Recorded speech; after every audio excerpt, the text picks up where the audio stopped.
Baik Tribuners, kita ke breaking news. KM Tidar kandas di Pelabuhan Laut Namlea, Kabupaten Buru. Diduga mengalami air surut, KM Tidar kandas di Pelabuhan Laut Namlea, Kabupaten Buru pada Senin 26 Juli 2021 sekitar pukul 12.30 waktu Indonesia Timur.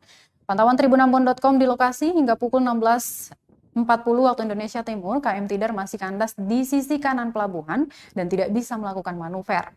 Sejumlah personel gabungan dari Dispol Airnut, Polres Pulau Buru, Samapta Sabara, Dinas Perhubungan Kabupaten Buru, dan petugas Pelni sudah bersiap untuk melakukan evakuasi terhadap penumpang.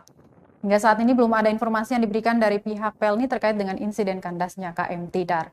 Kepala Kesehatan Pelabuhan Ishak Tasane menjelaskan, berdasarkan data yang dihimpun ada sebanyak 61 orang yang melakukan validasi untuk melakukan perjalanan dengan KM Tidar. Selain penumpang, ada juga sejumlah barang yang dimuat.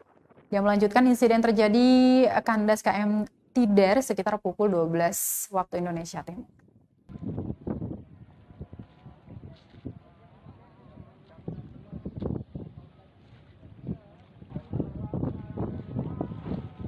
Bisa melihat sendiri bagaimana kondisi dan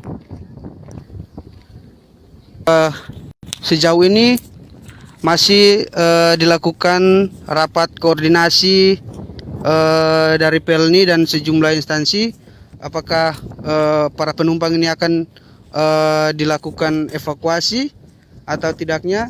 Sementara masih dilanjutkannya rapat nanti setelah. Terima kasih sudah nonton.